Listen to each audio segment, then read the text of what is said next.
అయితే ఇక్కడ ఏం నేర్చుకుంటున్నాం? ఏదో ఆ కాలంలో ఇస్సాకు విశ్వాసమును బట్టి ఆశీర్వదించాను, అదే ఇక్కడ విషయము.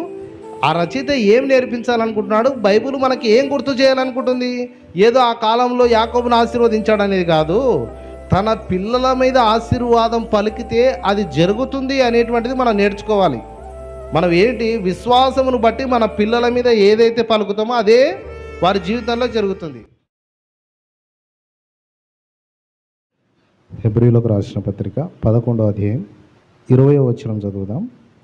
విశ్వాసమును బట్టి ఇస్సాకు జరగబోవు సంగతుల విషయమై యాకోబును ఏశావును ఆశీర్వదించను.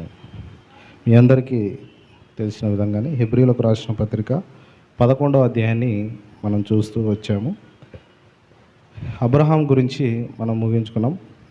అబ్రహాం జీవితంలో 4 ఘట్టాలు మనం విన్నాం. మొదటిది పిలుపు.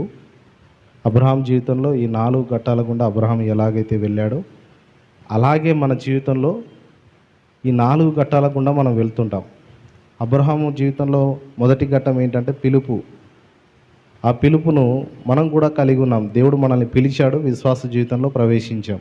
తర్వాత అబ్రహాము రెండవదిగా నేర్చుకున్నటువంటి విషయం ఏంటంటే దేవుడే నా ఆధారం, మనుషులు కాదు నా ఆధారము, దేవుడే నా ఆధారం అని చెప్పి కానాను దేశానికి వచ్చిన తర్వాత దేవుడు పిలిచాడు. ఎక్కడికి వెళ్ళాలో అది ఎరగక బయలుదేరానని చెప్పి ఈ 11వ అధ్యాయం 8వ వచనంలో నుంచి అబ్రహాం గురించి ప్రారంభమవుతుంది. 19వ వచనం వరకు కూడా అబ్రహాం గురించినటువంటి వచనాలే. ఇది ఒక విశ్వాస వీరుల పట్టిక అని మనం ఆలోచన చేసాము. విశ్వాస వీరుల గురించినటువంటి రాసినటువంటి పట్టిక. ఇందులో మనం గమనిస్తూ వస్తే ఆది కాండం నుంచి అనేక మంది వ్యక్తులను తీసుకున్నాడు. అందరికీ 1-2 వచనాలు ఇచ్చాడు. అబ్రహాంకి ఎక్కువ వచనాలు ఇచ్చాడు. ఎందుకంటే విశ్వాసాన్ని గురించి మాట్లాడాలనుకున్నప్పుడు అబ్రహాముని దాటి బైబిల్ ముందుకు వెళ్ళదు. అందుకే ఈ రచయిత కూడా ప్రారంభించాడు విశ్వాస వీరుల గురించి. ప్రారంభించి అబ్రహాంకు దగ్గరికి వచ్చాడు, ఎక్కువ వచనాలు ఇచ్చాడు. ఇక్కడ 4 విషయాలు మనం అర్థం చేసుకోవడం ప్రారంభించాం. మొదటిది పిలుపు, రెండవది దేవుడే నా ఆధారం అని నేర్చుకున్నాడు కానాను దేశంలో. మూడవదిగా పిలిచిన దేవుడు ఎటువంటి దేవుడు అంటే అసాధ్యమైనవి కూడా సాధ్యపరిచే దేవుడు అనేటువంటిది అబ్రహాం నేర్చుకున్నాడు. అసాధ్యమైన పరిస్థితులు మన జీవితంలో ఎదురవుతున్నప్పుడు అవి సాధ్యము పరచగలిగినటువంటి దేవుడు ఈ దేవుడు, సర్వశక్తి గల దేవుడు అని అబ్రహాం నేర్చుకున్నాడు.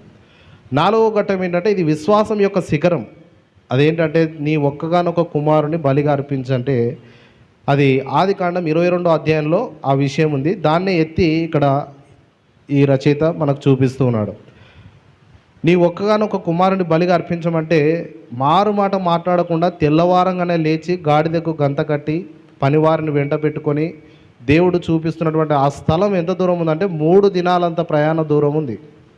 3 దినాలంత ప్రయాణం చేసి రావాలంటే 100 సంవత్సరాలటువంటి వ్యక్తి, అతనిలో ఎంత విశ్వాసం ఉండాలా, తన దేవుని గురించి ఎంత లోతైన ఆలోచనలు అతనికి ఉండాలి, తాను ఆరాధించే దేవుని గురించి అబ్రహాంకి ఎంత లోతైన విశ్వాసం ఉందంటే 3 దినాలంత ప్రయాణ దూరము ఉంది. దేవుడు చెప్పినటువంటి ఆ మోరియా పర్వతం అనేటువంటిది అంత 3 దినాలంత దూరము అతడు ప్రయాణం చేసి అతడు వెళ్ళాల్సిన స్థలం వచ్చింది. వచ్చిన తర్వాత పనివారితో చెప్తున్నాడు, మీరందరూ ఇక్కడనే ఉండండి, నేను నా కుమారుడు అక్కడికి వెళ్ళి దేవునికి మొక్కి మరలా వస్తామంటున్నాడు. అది విశ్వాసం యొక్క శిఖరం. అది ఏంటంటే తన కుమారుని బలిగా అర్పించమన్నాడు. కానీ అబ్రహాం ఏమంటున్నాడు, నేను నా కుమారుడు అక్కడికి వెళ్ళి మరలా మొక్కి ఇద్దరం వస్తామన్నట్లు మాట్లాడుతున్నాడు. ఇందులో మనం ఆలోచన చేస్తే ఆ మోరియా పర్వతం మీదకి వెళ్ళాడు, అక్కడ కుమారుని కట్టెల మీద బలిగా అర్పించడానికి సిద్ధంగా ఉంచాడు. తన చేయి చాపగానే యెహోవా దూత ప్రత్యక్షమై అబ్రహామాని పిలిచి నీ కుమారుని బలిగా అర్పించవద్దని అతని కనులెత్తి వెనక వైపు చూస్తే అక్కడ ఒక పొట్టేలు అక్కడ ఉండడము అక్కడ 22వ అధ్యాయంలో మనం చూడగలం. ఆ మోరియా పర్వతం ఏంటంటే రానున్న కాలంలో అక్కడే యెరూషలేము అనేటువంటిది ఏర్పడింది. యేసు ప్రభు కూడా అక్కడికి రాబోతున్నాడు. యేసు ప్రభు యొక్క శిలువ మరణం కూడా ఎక్కడ జరిగిందంటే అదే పర్వతం మీద జరిగింది. దాన్ని సాదృశ్యంగా చూపించడానికి అబ్రహాంకు దేవుడు అప్పుడే పాఠం నేర్పించాడు. ఆ మోరియా పర్వతం అక్కడనే యెరూషలేము పట్టణం అనేటువంటిది ఏర్పడింది. యేసు ప్రభు యొక్క శిలువ మరణం కూడా అక్కడే జరగబోతుంది.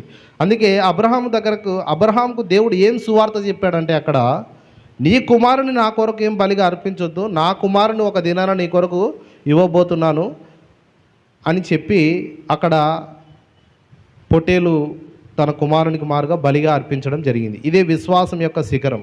దీని గురించి చాలా విషయాలు ఆలోచన చేయాల్సి ఉంది. కాకపోతే ఇక్కడ అనేక మంది వ్యక్తుల గురించి చూడాల్సి ఉంది కాబట్టి పరిశుద్ధ గ్రంథాన్ని అనుసరించి మనం ముందుకు వెళ్దాం. అది విశ్వాసం యొక్క చివరి ఘట్టం ఏంటంటే పూర్తిగా దేవుని మీద ఆనుకోవడం. అంటే కుటుంబంలో ఒక వ్యక్తిని ఏదో ఒక గొర్రెనో మేకనో బలిగా అర్పించమంటే బాగుంటుందని ఏకంగా కుమారునే బలిగా అర్పించమంటే ఇక్కడ కూడా చాలామంది తప్పుగా అర్థం చేసుకున్నాడు. చూసారా, దేవుడు బలిని కోరే దేవుడు అని. బలిని కోరే దేవుడు కాదు, విశ్వాస పరీక్ష అని చెప్పి అక్కడ 22వ అధ్యాయంలో నుంచే మొదటి వచనంలోనే మాట్లాడాడు. ఆ సంగతులు జరిగిన తర్వాత దేవుడు అబ్రహామును పరిశోధించాను, అంతే, పరీక్షించాడు. విశ్వాస జీవితంలో పరీక్షలు, ఈ పరీక్షల విషయంలో అతడు విజయం పొందాడు. విశ్వాసం చివరి టెస్ట్ పెట్టినా కూడా ఆ టెస్ట్లో పాస్ అయ్యాడు. నా దేవుడు గొప్పవాడు, ఆయన నా దగ్గర నుంచి ఏది కోరడం లేదు కానీ ఆయనే నాకు ఇవ్వడానికి ఎదురు చూస్తున్నాడు అనేటువంటిది అబ్రహాం నేర్చుకున్నాడు. కాబట్టి ఒక విశ్వాసిగా ఉన్న మనము మన దగ్గర నుంచి దేవుడు ఏదైనా కోరుకుంటున్నాడంటే నిశ్చయంగా దేవుడు మన దగ్గర నుంచి ఏది కోరుకోవడం లేదు. ఆయన చేసిందే మనకు ఎక్కువ చేశాడు. తన ప్రాణాన్ని బలిగా అర్పించిన దేవుడు మన దగ్గర నుంచి ఏదైనా ఆశపడతాడంటే అది అసంభవం అని బైబిల్ దాన్ని అంగీకరించదు. దేవుడు మన కొరకు ధారాళంగా ఎన్నో చేశాడు. అది అబ్రహాము విశ్వాస జీవితంలో పెట్టిన పరీక్షలో కూడా పాస్ అయ్యాడు. ఇది మనం చూస్తే ఇప్పుడు 20వ వచనంలో ఇస్సాకు గురించి మాట్లాడుతున్నాడు. ఇస్సాకు గురించి మాట్లాడుతూ ఏమంటున్నాడు ఈ రచయిత? విశ్వాసమును బట్టి ఇస్సాకు జరగబో సంగతుల విషయమై యాకోబును ఏశావును ఆశీర్వదించాను. ఈ వచనాన్ని కూడా అన్లాక్ చేయాలంటే మళ్ళా మనం ఆదికాండానికి వెళ్ళాల్సిందే. ఇక్కడ ఏమంటున్నాడంటే విశ్వాసమును బట్టి ఆశీర్వదించడం ఏంటి? ఆశీర్వాదం కూడా విశ్వాసమును బట్టి యాకోబును జరగబో సంగతుల విషయమై యాకోబును ఏశావును ఆశీర్వదించను అని అంటున్నాడు ఇక్కడ. మరి ఈ వచనాన్ని అర్థం చేసుకోవాలంటే మనం కంపల్సరీ ఆదికాండంలోకి వెళ్ళాల్సిందే. అక్కడ కొన్ని వచనాలు చూసి మనం ముందుకు వెళ్దాం. చూడండి, ఆదికాండం 25వ అధ్యాయం 21వ వచనం నుంచి చూస్తే, దయచేసి నేను చదువుతాను, మీరందరూ గమనించండి. ఇస్సాకు భార్య గొడ్రాలు గనక అతడు ఆమె విషయమై యెహోవాను వేడుకొనెను. యెహోవా అతని ప్రార్థన వినెను గనక అతని భార్య అయిన రిబ్కా గర్భవతి ఆయను. ఆమె గర్భంలో శిశువులు ఒకరితోనొకడు పెనుగులాడు గనక ఆమె ఇలాగైతే నేను బ్రతుకుట ఎందుకని అనుకొని ఈ విషయమై యెహోవాను అడుగా వెళ్ళాను. అప్పుడు యెహోవా ఆమెతో ఇట్లా నేను 2 జనములు నీ గర్భంలో గర్భంలో 2 పిల్లలు కాదు, 2 జనాలు ఉన్నారని అంటున్నాడు. 2 సంతతి రాబోతుంది, నీ గర్భంలో 2 జనాలు ఉన్నారంటున్నాడు. గర్భంలో 2 జనములు నీ గర్భంలో కలవు, 2 జనపదములు నీ కడుపులో నుండి ప్రత్యేకంగా వచ్చును. ఒక జనము కంటే ఒక జనపదము బలిష్టమై ఉండును, పెద్దవాడు చిన్నవానికి దాసుడగునని అనేను. అక్కడే చెప్తున్నాడు, 2 పిల్లలు ఉన్నారు, వాళ్ళిద్దరు 2 జనాంగాలు భూమి మీద బాగా విస్తరించబోతున్నారు. వాళ్ళిద్దరు ఒక జనాంగములు, పెద్దవాడు చిన్నవానికి దాసుడవుతాడని దేవుడు చెప్పాడు అక్కడ కదండి. ఇస్సాకు అక్కడ ఆ విషయం చెప్పాడు, ఇస్సాకుకు వారి కుటుంబానికి దేవుడు. అయితే 27వ అధ్యాయానికి తిప్పండి. ఇప్పుడు క్షమించండి, 25వ అధ్యాయంలో చూస్తే వాళ్ళిద్దరు కూడా జన్మించిన తర్వాత 27వ వచనం, 26వ అధ్యాయం కాదు, 27వ అధ్యాయం కాదు, 27వ వచనం చూస్తే, ఆ చిన్నవారు ఎదిగినప్పుడు ఏశావు వేటాడుటయందు నేర్పరి అయి అరణ్యవాసిగా నుండెను. యాకోబు సాధువై గుడారములలో నివసించుచుండెను. 2 పనివారైనారు. పెద్దవాడు ఏశావు ఎటువంటి వాడైనాడు? వేటాడేవాడు, వేటాడేవాడు. ఈయన చిన్నవాడు యాకోబు సాధువై గుడారంలో నివసించేటువంటి వ్యక్తి. అయితే ఇస్సాకు ఏశావు తెచ్చిన మాంసమును తినుచుండెను. ఏశావు వేటాడి మాంసం తీసుకొస్తాడు కదండి, ఆ మాంసం తినుచుండెను కనుక అతన్ని ప్రేమించాను. ఎందుకు ప్రేమించాడు ఏశావుని? ఎందుకు ప్రేమించాడంటే కేవలం ఆ వేట మాంసం తిని ఆ మాంసము వేట మాంసం బాగుందని ఆ రుచి భోజనాలకి అతన్ని ప్రేమించాడు, తిండికి ప్రేమించాడు. బాగా అర్థం చేసుకోండి, అపార్థం చేసుకోదండి. తిండికి ప్రేమించాడు. తర్వాత కనుక అతన్ని ప్రేమించాడు. రిబ్కా యాకోబును ప్రేమించాను. కుటుంబం చూడండి, ఇదే మనం గమనిస్తూ 27వ అధ్యాయంలోకి ప్రవేశిస్తే వీళ్ళిద్దరు కూడా పెరిగినప్పుడు ఒకరు వేటాడే వ్యక్తి అయినారు, ఒకరేమో సాధువై గుడారంలో నివసించుచుండారు. వీళ్ళిద్దరు పెరుగుతున్నారు, పెద్దగా అవుతున్నారు. ఇంకా ఇస్సాకు జీవితంలో కరువులు వచ్చినాయి. వీటన్నిటిలో దేవుడు ఆశీర్వదించాడు. అయితే ఇస్సాకు వృద్ధుడయ్యాడు. ముసలితనం వచ్చిన తర్వాత ఒక సంభవం జరుగుతుంది ఈ కుటుంబంలో.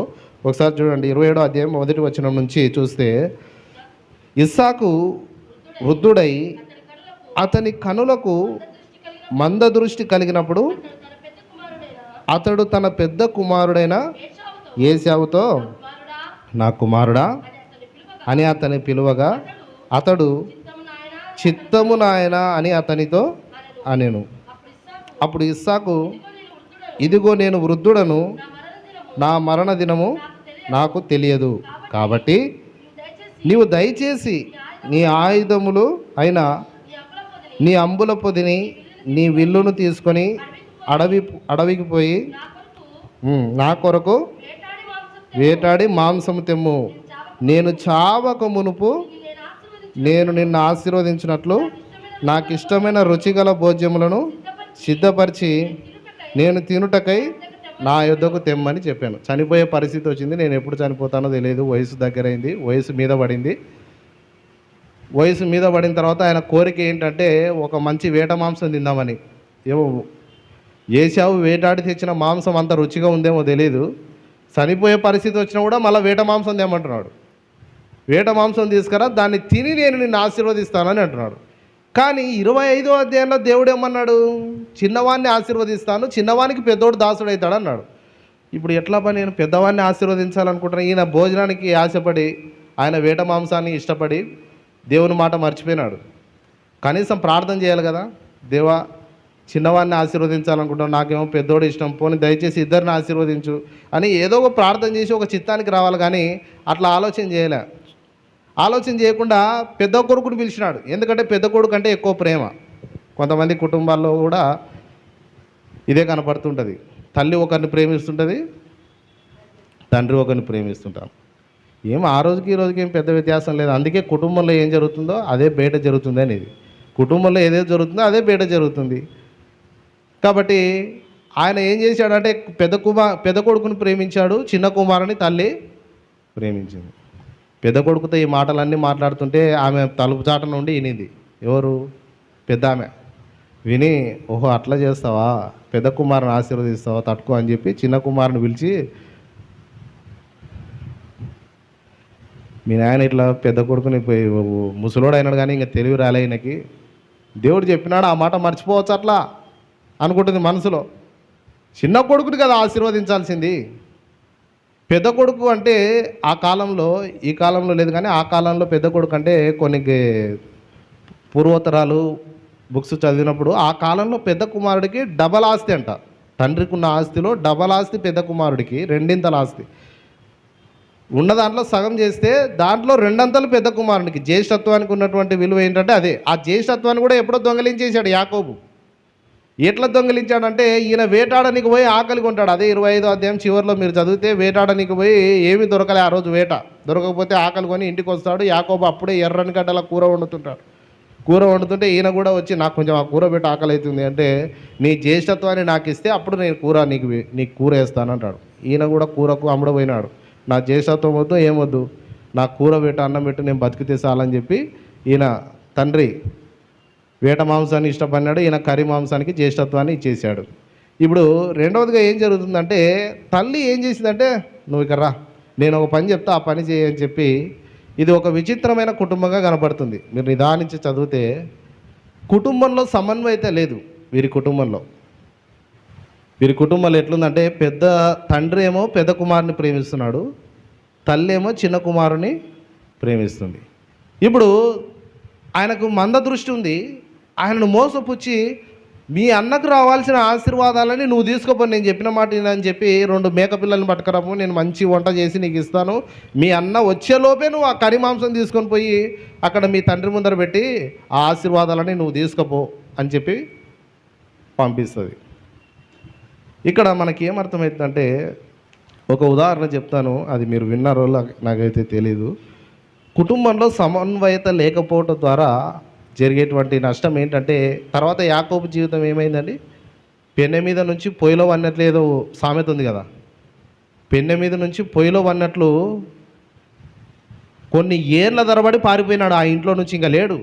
వాళ్ళ మేనమామ ఇంటికి వెళ్ళిపోయినాడు, అన్న చంపేస్తాడు. ఇంకా అట్లయిపోయింది యాకోబు పరిస్థితి. ఏంటి ఇది? దేవుడు అనుకుంటే ఒక్క క్షణంలో కుటుంబాన్ని సరి చేయగలడు, కానీ కుటుంబంలో సమన్వయత లేదు. దేవునికి ఈ కుటుంబం తప్ప వేరే కుటుంబం లేదు, ఏం చేయాలా? దీన్నే పట్టుకొని ఉన్నాడు. అబ్రహాంతో వాగ్దానం చేశాడు, ఈ కుటుంబం వచ్చింది, ఇస్సాకు పుట్టాడు, వీళ్ళతోనే వాగ్దానం చేశాడు. ఇంకా ఉన్న ఈ కుటుంబాన్నే సరి చేయాలంగా ఆయన, ఇంకా వేరే ఆప్షన్ లేదు ఆయనకి. ఎందుకంటే వాగ్దానం చేసినాడు, వాగ్దానం చేసిన వాడు నమ్మదగిన వాడు, వాగ్దానాన్ని ఇడిచిపెట్టదు దేవుడు. కాబట్టి ఇస్సాకుది వీళ్ళ ఫ్యామిలీ సరిగా లేదు, తట్టుకో వేరే కుటుంబాన్ని ఎంచుకుందాం అనుకోలే ఆయన. ఇంకా తప్పదు, ఇదే కుటుంబమే ఉంది. ఒకరు వేరే వేరే ప్రేమించిన కూడా ఏంటి కనబడుతుందంటే సమన్వయత లేదన్నాం కదా, సమన్వయత లేదు. ఒక ఉదాహరణ చెప్తాను చూడండి. ఒక స్కూల్లో ఫంక్షన్ ఉందని ఒక పిల్లోడు ఒక డ్రెస్సు కొనుక్కొచ్చుకుంటాడంట. అదేమో పాయింట్ పొడవు అయిపోయింది. వాళ్ళ ఇంట్లో వాళ్ళ అక్క టైలరే, వాళ్ళ నాయన టైలరే, మీరు విన్నారో లేదో, వాళ్ళ తండ్రి కూడా టైలరే, ఇంట్లో మిషన్ ఉంది. అది పాయింట్ కొంచెం పొడవు ఎక్కువ ఉంది అని చెప్పి తండ్రి దగ్గరికి వెళ్ళాడు. నాన్న, నేను స్కూల్లో ఫంక్షన్ ఉంది, నేను కొంచెం ఫంక్షన్కి వెళ్దామని బట్టలు తెచ్చుకున్నాను, కానీ పాయింట్ కొంచెం పొడవు అయిపోయింది, కొంచెం దీన్ని కుట్టవా అని చెప్పి అడిగితే తండ్రి అన్నాడంట, ఒరే నాకు బయట పని దండిగా ఉంది, నువ్వు మీ అమ్మని అడుగుపో అని చెప్పి ఆయన హడావిడిగా బయటికి వెళ్ళిపోయినాడు. తర్వాత వాళ్ళ అమ్మని వెళ్ళి అడిగినాడు, అమ్మ నాకు స్కూల్లో ఫంక్షన్ ఉంది కదా, బట్టలు తెచ్చుకున్నాను, పాయింట్ పొడవు ఎక్కువైంది, కొంచెం కట్ చేసి కుడితే నేను నా పాటికి నేను వెళ్ళిపోతాను అని చెప్తే వాళ్ళ అమ్మనింది, నాకు వంట చేసే పని ఉంది, మీ అందరికి వండి పెట్టాలా, నా పని నాకు దండిగా ఉంది అని చెప్పి వాళ్ళమ్మ కూడా ఎగరగొట్టింది. ఇక చివరికి ఎవరున్నారు? వాళ్ళ అక్క ఉంది. వాళ్ళ అక్క దగ్గరికి వచ్చి, అక్క నువ్వైనా కనీసం నా పాయింట్ కుట్టిపెట్టు, స్కూల్కు టైం అవుతుంది, ఇట్లా స్కూల్లో ప్రోగ్రామ్ ఉంది అని చెప్తే, నాకు ఇంటి ముందర ముగ్గేసే పని ఉంది, శానగ చల్లే పని ఉంది, బండలు తుడిచే పని ఉంది, నా పని నాకు దండిగా ఉంది అని ఆమె అంటే, ఆ పిల్లడు ఏం చేసినాడంటే మిషన్ కాడ పడేసి పాయింట్ ఇంకా ఏమవుతుందో ఏం కానీ అని పోయి స్నానానికి పోతే అలా తండ్రి గుర్తు చేస్తున్నాడు, నా కొడుకు పాయింట్ కుట్టమని చెప్తే ఫంక్షన్ రోజు కనీసం నా కొడుకుకి హెల్ప్ చేయలేకపోతే కదా అని చెప్పి వాళ్ళ నాయన వచ్చి ఒక బెత్తెడు కట్ చేసి దాన్ని కుడతాడు. మళ్ళీ వాళ్ళమ్మ గుర్తు చేసుకుంటుంది, నా కొడుకు పాయింట్ కుట్టమంటే కుట్టకపోతే ఈరోజు నా పరిస్థితి, వానికి హెల్ప్ చేయకపోతే నేనుండి ఏం లాభమని మళ్ళీ ఆమె వచ్చి ఒక బెత్తెడు కట్ చేసి ఆమె కుడుతుంది. మళ్ళీ తర్వాత వాళ్ళ అక్క గుర్తు చేసుకొని, మా తమ్ముడు పాపం వాడు ఎన్నాళ్ళకు వచ్చి పాయింట్ కుట్టమని నేను వాని పని చేసి లేకపోతే ఆమె వచ్చి మళ్ళీ కొంచెం బెత్తెడు కట్ చేస్తుంది. అది చివరికి పాయింట్ ఏమైపోయిందంటే షార్ట్ అయిపోయింది. పాయింట్ ఏమైంది? షార్ట్ అయిపోయింది. ఆ పిల్లోడు స్నానం చేసి బయటకు వచ్చి చూసి డ్రెస్ వేసుకోవడానికి పోతే పాయింట్ లేదు, అక్కడ షార్ట్ ఉంది. ఇంతసేపు ఎవరు అడుక్కునే, ఎవరు నా పని ఉంది నా పని ఉందని చెప్పి, ఇప్పుడైతే నా పాయింట్ జడగొట్టి నా ఫంక్షన్ ఏమైంది, నా పరిస్థితి ఏమైంది. ఎందుకు ఈ పరిస్థితి అక్కడ ఏర్పడిందంటే సమన్వయత లేదు. కుటుంబంలో సమన్వయత లేకపోవడం ద్వారా జరిగినటువంటి కార్యం అది. ఇప్పుడు చెప్పండి, ఇస్సాకు కుటుంబంలో సమన్వయత ఉందా? భార్య కూడా వచ్చి అడగొచ్చు కదా, దేవుడు ఏం చెప్పినాడు, చిన్నోనికి పెద్దోడు దాసుడు అయితే అన్నాడు, దేవుని చిత్తం ఎట్టుందో మనకేం తెలుసు, ప్రార్థన చేద్దాం అనొచ్చు కదా. సమన్వయత లేదు. మీ నాయన వయసు వచ్చింది కానీ బుద్ధి పెరుగుతలేదు, పెద్ద కుమారుని ఎట్లా ఆశీర్వదిస్తాడు, నువ్వు రా దగ్గరికి రాని పిలిచి చిన్న కుమారుని వేట మాంసం తీసుకురా, నేను చేసి ఇస్తాను, అది నీ తండ్రికి ఇవ్వని చెప్పి అక్కడ మోసపుచ్చడం అనేటువంటిది జరుగుతుంది. 21వ వచనం నుంచి నేను చదువుతాను చూడండి, సమయం లేదు. అప్పుడు ఇస్సాకు, నా కుమారుడా, నీవు ఏసావను నా కుమారుడవో కావో నేను నిన్ను తడివి చూచేదను, దగ్గరకు రమ్మని. ఈయన కళ్ళు కనపడతలేవు కానీ కొంచెం తెలివి ఉంది, కళ్ళు కనపడతలేవు కానీ కొంచెం తెలివి ఉంది. ఏంటంటే వీడు ఇంకోడు నడుతుంటాడు, వీని కథ నాకు తెలుసులే అని చెప్పి వాడా కాదా చూద్దాము తట్టుకోమన్నాడు. వాళ్ళమ్మ ఇంకా తెలియపర్రు వాళ్ళు, ఆమెను కాదని ఇంట్లో ఏం చేయలేరు, పరిస్థితి అదే. ఆమెకు తెలియకుండా ఏం జరగదు కదండి. ఆమెకు తెలియకుండా జరిగితే పరిస్థితి ఎట్లుందో ఇప్పుడు ఇక్కడ చదవచ్చు మనం. ఆమెకు తెలియకుండా ఏ పరిస్థితి జరగదు, ఆమెకు తెలియకుండా ఏదో జరగాలని చూశాడు కానీ ఇస్సాకు వర్కౌట్ కాలే.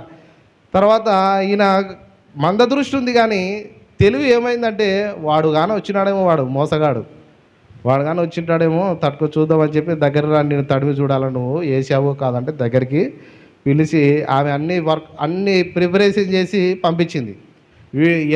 యాకోబేమో నున్నని వాడు, ఆయనేమో రోమము చర్మం కలిగినటువంటి వ్యక్తి.